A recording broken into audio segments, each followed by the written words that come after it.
The Marvel Champions Podcast, a podcast about Marvel Champions, the card game. I am your host, Scott, and with me, as always, is co-host Ryan. Howdy, what's up? So I was working yesterday, Ryan, and usually on my lunch break, I'll browse my phone a little bit, post in the Facebook group, and you know what came across was all the hype of the day. I have my suspicions. There was Hence why we're doing an episode. There was an FFG release, news release for the next hero in this wave. Honestly, I was not expecting it.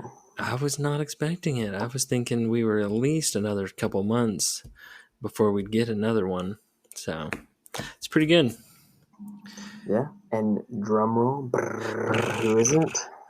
It's your girl, Psylocke. I don't know why she's your girl, but she's not my girl, but I do remember her from the comics. Oh, you don't remember her from the movies? I do remember her from the movies. I do. Took me a second, but I do remember. Yeah, they snuck her in. That was like a fan created, kind of like what's his face in Doctor Strange, Mr. Fantastic. Oh yeah. I kind of blur out some of those X-Men movies. Yeah, they just kind of went downhill. Yeah, after the first couple ones, it went downhill quick. All right, so let's talk about Psylocke. Let's start with her alter ego side. So this is Betsy Braddock, and she is a mutant and has the psionic keyword as well. She has a recovery of 3, and she's got a couple of different abilities here. So psionic manifestation is a setup ability. You put 2 psi energy upgrades into play. Psi knife, side face up, and we'll talk about those psi knives here in a bit. And then she also has an action on this side. When you're an alter ego, you can exhaust 1 psi energy upgrade, and then you can shuffle 1 psionic card from your discard pile into your deck. And she's got a hand size of 6 and hit points of 10 on this side. There's a lot of psi in this card. Yeah, a lot of psionic. Psyduck. So just kind of face value with her alter ego. Recovery's kind of pretty standard, right? And hit points 10 is kind of nice. We've seen a few recently on that 9 side, so 10's kind of that good sweet spot, and hand size 6 is average, so that's good. Yeah. I know you're gonna want to bring it up, and we will. I'm sure we'll even do a whole episode on it, but setup. Oh, I thought you were going to talk about her little face on the bottom of the card. She looks like Raven from Teen Titans. She kind of does. She has like this, like she's trying to poop. She does have like that stern, like eyebrow. Yeah.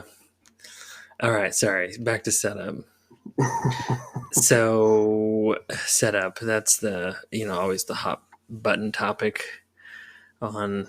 When do you do it? Ultron's gonna get my psi energy knife, and I can't use it. Yeah.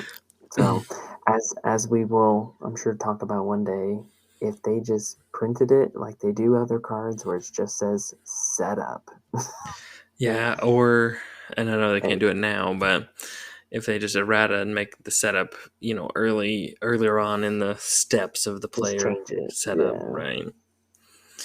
We're overdue for an update, so I'm sure that is a possibility.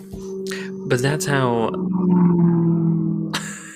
Did you hear that card? Yes, I did. That was on your side. Yeah, is that like a semi truck in your house? No, that's what we call fart cannons. They got their exhaust going real loud. All right. So if it's like most other setup stuff, I'm gonna play it that I guess how the designers maybe had intended, and the playtesters playtested them, or they just started them out. They're not really part of the deck, and I know we might get some hate on that, but these setup permanent cards with the dash are not cards that were intended to be in your deck. Yeah. I mean, just going off with other things, they're meant to be put out at the beginning before you do all the junk. Yeah, they just forgot where setup fell in the sequence of everything. I don't know. At this point, I feel like they're doing it on purpose, either just to annoy fans because it's No, funny. or they just have to keep it. They just have to like die on that hill. Hey, you know what? It's their game. They can die wherever they It's want. true, and That sounded terrible. I'll just keep playing it the way I play it, and hopefully the FFG police don't swat my house. So Oh. All right. So that's Betsy. So her alter ego is um, pretty standard, and so her hero, um, she's Psylocke and X Force. She has very low stats, which get um, it's not as bad, but it's a 1 Thor, 1 attack, 2 defense. So, but her special ability, Psi Energy Control, it's an interrupt, and when you use one of Psylocke's basic powers, you get to flip one of your Psi Energy upgrades. Oh, you know what? Something I just realized. Her hand size is 4. I didn't realize that until just now. oh really? Yeah, that's always that's always when you see that hand size of 4. That's kind of just like, oh, what's the issue? Yeah, but both those upgrades make her hand size not as Yeah, bad. yeah. So let's talk about her side knife. So this is the one that comes out into play. It's a no cost dash upgrade. It's permanent. It's a psi energy weapon. Psylocke gets +1 thwart, so that 1 thwart is now a 2. But if you have both of these set up, you're at a 3. So you really start out as a 3-1-2. And are we agreeing that on one side it's Psi Knife, on the other side it's Psi Katana? That's the way I think it works. You're going to have two. You're going to have a 1 and a 2. They're both going to be psi knife because they're not unique. And then when you flip the psi knife, it turns into the psi katana, which we'll get to. But yeah, I think it's two of the same card. It's her 1 and her 2 in her deck. And front and back. Okay. I'm thinking that's what it is too, based off some other Yeah, and if cards. you look But at the very bottom, it says 2A and 2B. So, of that card. So yeah, to me, in my opinion, it's a two-sided card, and one side on both is Psi Knife, and one side on both is the Psi Katana. So the gotcha. other thing with the Psi Knife is, as a hero resource action, you can exhaust Psi Knife, and you can generate a mental science resource um, for her, and then you may flip this card. So you can't flip the card unless you do one of those two things. You either generate the card by exhausting it for an energy, or you do a basic power, and then you can flip one of those. And both of those, that is not a force interrupt, and the other one's not a force ability, a force hero resource, I guess. Yeah, because it just says you may flip this card. Yeah. So it to me that gives you the flexibility to really be like, I'm going to do double knives, or really be able to customize your setup for the situation you're in. Yeah, and so her Sakatana is kind of the reverse image of this. So when you're on the katana side, you've got more of a big sword, and you get +1 attack, and your basic attacks gain piercing. That's And then nice. you have the same kind of hero response. You can exhaust it, but in this time you get to generate a physical fist resource, and then you may flip the card again. So I do like how you pointed out, if you're like, ooh, I really need to be having some big attacks, so I'm going to generate both resources for another card, flip them both to katana side, and then now I'm a 3 attack, and I'm going to use a basic attack because there's a Tef out on the field, right? Now I need to pierce it off. Yeah, So, yeah, or yeah. vice versa, right? I need all the thwart I can get. I really. Uh, I guess I'll spoiler alert. I think I'm gonna like her. I like characters that you get to toy around with timing and being able to really customize your moves. And I think with her Psy Knives and Psy Katana, you can really customize what you're needing to do. Big thwart, big attack, piercing, both energy resource generation. I mean, there's a lot going on, and I like that. I think one potential kind of hindrance for her is if she's exhausted. I could see her being exhausted, being a little tough. Because So if they're anytime you're building up your basic attacks and stuff, and characters that really rely on having those stats be kind of some of their strength, they can mhm. really be hindered by being exhausted. Yeah, yeah, that's where heroes like that protection can often be a better aspect for them because it can really fill in those readying gaps and also defense in general, lowering that damage input. Yeah, but she does have one way to ready, and that is with her signature ally, who is Angel. He's a 3 cost. He's a 1/2, 3 health, and his response is after you play Angel from your hand, you ready your identity. So you can get him out, do something first, basic, and then get him out, and then you're good to go. You get to ready up and do it again. And he has aerial and an X Force trait. Yeah, pretty standard, but not like you pointed out. Reading is a big thing for her, and he's doing exactly that. He's helping with that reading. Yeah. All right. So let's take a look at a couple of her events. They're kind of the mirror image again, now using these knives and thwarting and katanas and attack.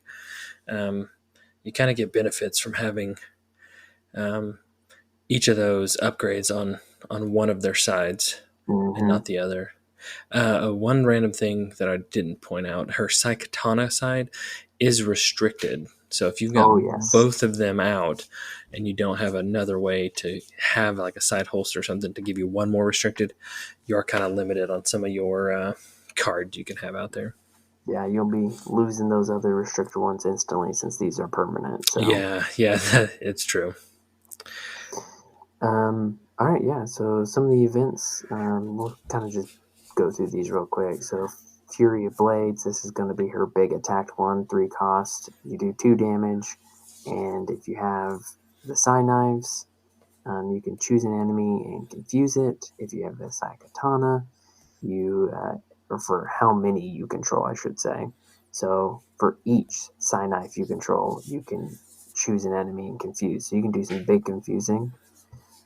And for each Psy Katana you control, you can choose an enemy and do some 2 damage. So you can do, I guess, total of 6 damage at best, or 2 damage and 2 confuse, or 4 damage and 1 confuse. So there's a lot of variety in that card. I do like that about these is, I do like the cards where you can kind of do um, not a lot, but you can do a little bit of a lot of things, right? Like I just need a couple Mm-hmm. damage here, or I need a 4 packet of damage over here, but I'm gonna have a confuse as well, or I just need to confuse everybody and have a little bit of attack. Yeah, yeah. Just I think just in general for the game, those heroes that have that versatility are the ones that do good Yeah, for just in most scenarios. So you're like your Captain America, makes your me Doctor think of Strange, like a Venom when his multi-task gun or Venom. whatever it is, Hmm. multi-gun, where you Yep, can kind of choose whatever you need in that moment, which is nice. yep. Yeah. So that was her attack one. Her thwart event is mental detection. That's a 2 cost, and you remove 1 threat from a scheme. And for each Psy Knife you have, you can remove 2 additional ones.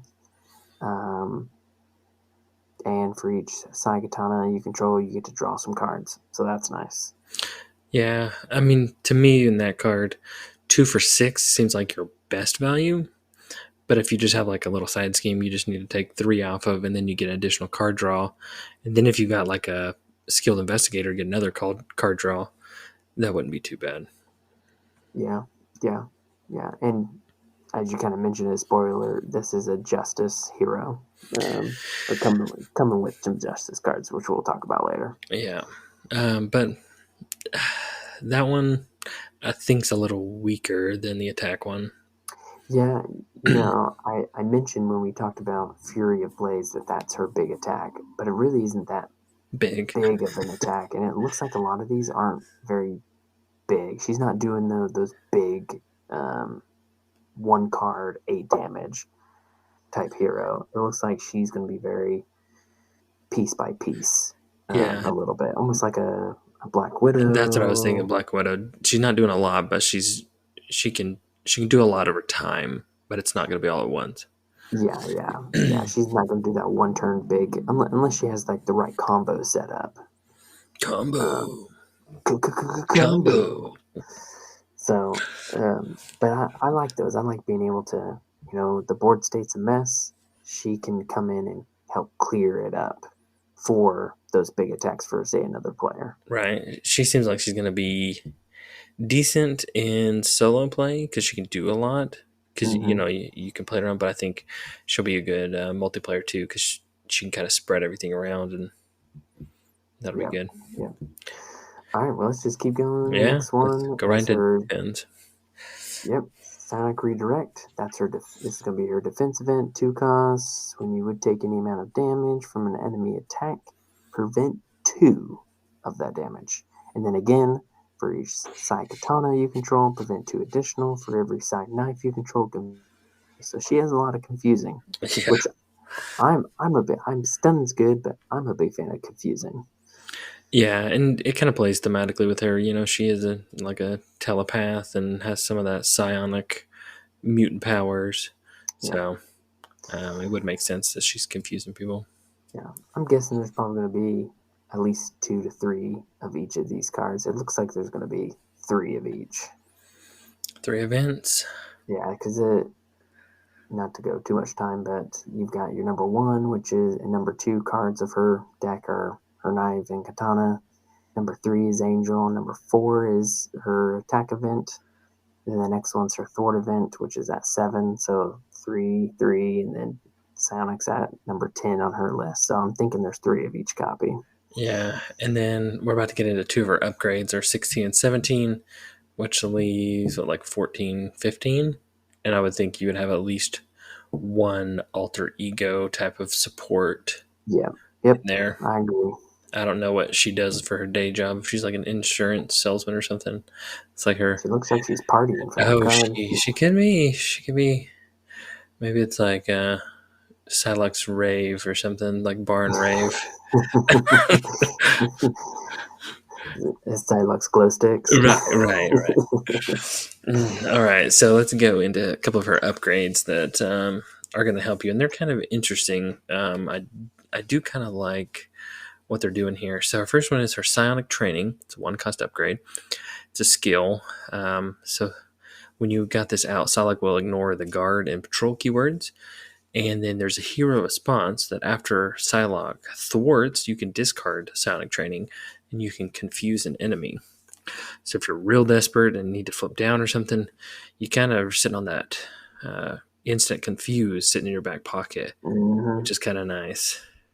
And Yeah, and it's a it's not response, restrict. so it's Yeah, not it's like not. forced. Yeah, Yeah, it's not forced, like you said, and it's not restricted to basic thwart. It's just thwart in general.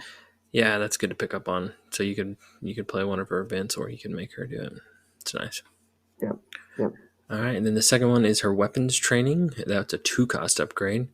It looks like she's slashing Spiral in the face at the rave. There's it's kind of what it looks like. The Um, Mojo Rave. right, the Mojo Rave. Psylocke gains 1 retaliate 1, excuse me, and then he responds after Psylocke attacks, discard weapons training, and you can ready each weapon upgrade you control.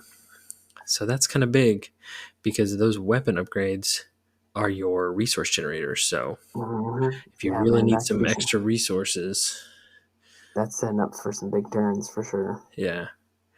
I mean, it does kind of stink that these aren't psionic because I don't think we kind of glossed over it, but her she does have that tutor ability on her alter ego side where she can go shuffle one Hmm. Yep. psionic card from her discard, and all Yep. of her events are psionic. So Good call. Yeah, unfortunately, those are not. Yeah, but if you ready those and flip down, then you can exhaust one. So Yeah. yeah, because the psionic energy is the keyword on both sides, the katana and the knife. So you can do it with either one, which is nice. Oh, okay. Yeah, I see what you're saying. Yep. Yeah, because this is exhaust one site energy upgrade. Yeah. All right, so like you kind of mentioned it, she is a justice. Well, she's her aspect she comes with is justice. Yeah. So um we'll let people kind of look over every single one, but there are a couple reprints. Like there's Concussive Blows, just different art.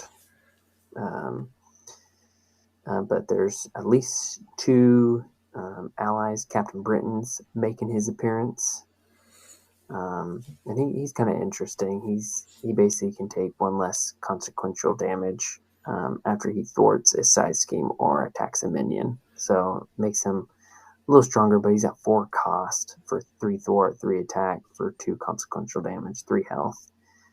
So he's I'm not sure about him yet. Yeah, he's expensive, and he's more of a support.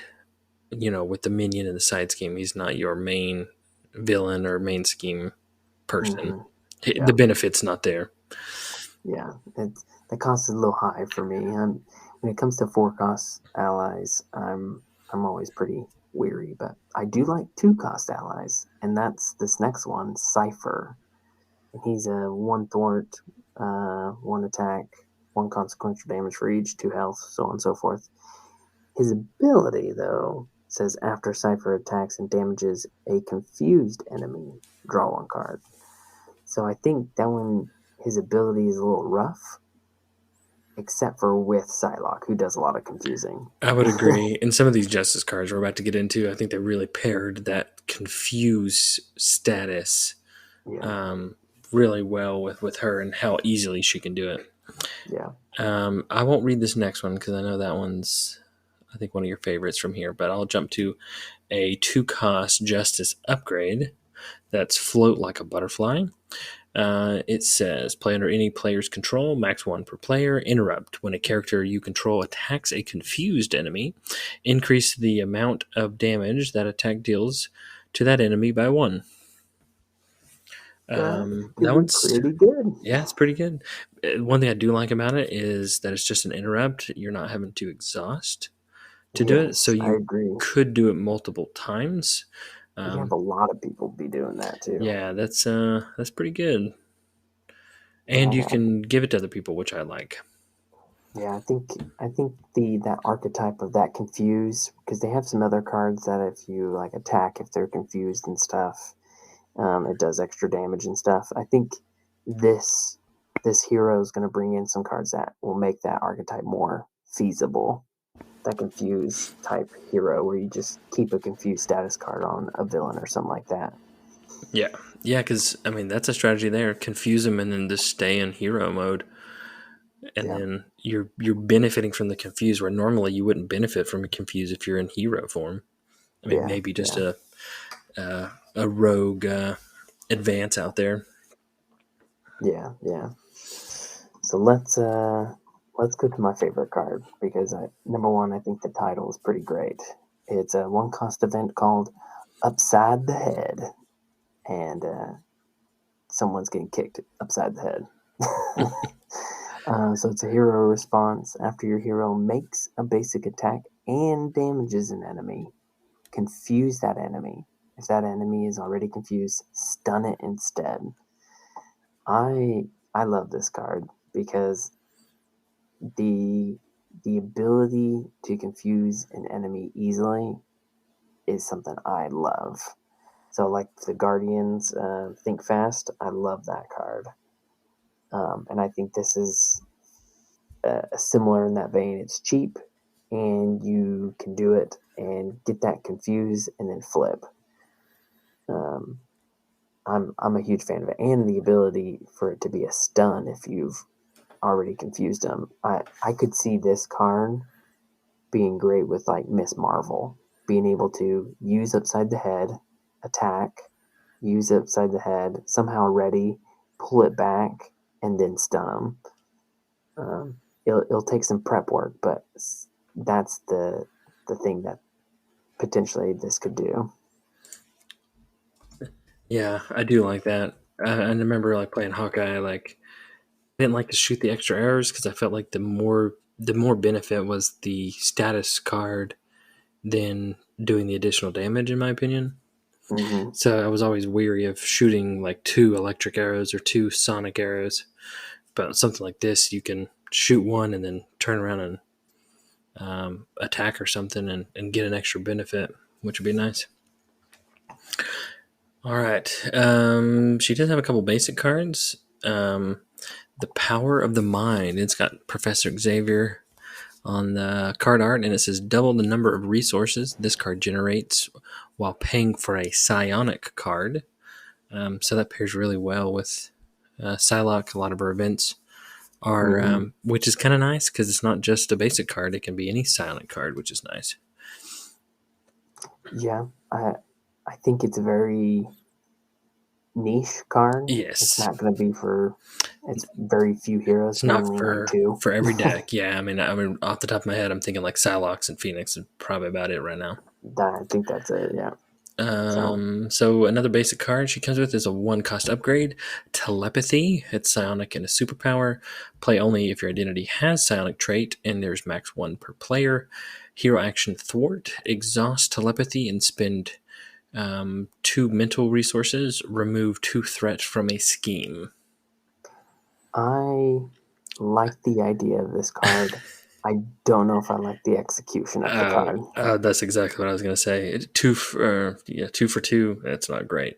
And even the Power of the Mind, they probably built it in a way to where they thought they could use it, but if you read it by the letter of the law, you're not paying for that card. But I think we've had an example of a similar thing in the past. Was it CIIT, um, Mhm. where people were able to use like the power in all of us or something? I think they Mm, ruled that they could, maybe, I see what you're saying. Yeah, yeah, yeah, because yeah. you're not technically paying for the card, you're paying the cost on the card. And Power of the Mind says generate while paying for a psionic card. Yeah, yeah, So I don't know if that was the intention. I can't say. If I was to play it, I would probably not play it where the Power of Mind could be used for that. But at face value, it kind of looks that way. yeah, yeah. I just two for two is not a great thing. I know it's an upgrade, so that allows you to do it all the time, unlike an event. But still, that's it's hard to give up two for two resources for two Yeah, threat. and you're having to exhaust it, so it's only a 1 shot. I mean, if it was don't exhaust it and just pay 2, and you could do that a couple times, that would have more value in my opinion. Yeah. All right. Last card, lay the trap. It's a player side scheme, so the new stuff that's coming in is zero victory, three per player threat, and when defeated, the player who defeated the scheme deals five per player damage to the villain. I like this card. Yeah, I think it's one that's pretty cheap and does quite a bit. And solo, I mean, 1 cost to deal 5 damage. You do have to figure out how to do 3 thwart, but with Psylocke, if you got 2 knives out, that's a 1 basic action and it's done. It's quick, yeah. Yeah. If you're in Justice, that thwarting shouldn't be too much of a problem. All right, man. Final thoughts. I'm liking her. I think she's got, for me, I like to play with getting upgrades out, having like pow, bang, pow, wop, wop, and kind of doing different things here and there. And not just all one. Look at my big thwart or look at my big attack. I'm here, I'm there, I'm all over the place, kind of doing it all. Yeah. I like that. Ditto. I agree. I think I'm gonna have fun playing with her. So I'm excited to see what she's got and play with the knives and the katana and how that works. So I'm really looking forward to her. I think she'll be fun. Yeah, I think finding those right timings on when to go and katana, when to go knives is where she's gonna really be fun to figure out that puzzle. Yeah, for sure, man. For sure. All right, thanks for listening, everybody. Remember, if you don't want to be a chump anymore, listen to our podcast, and you can go from a chump to a champion. See you later. See ya.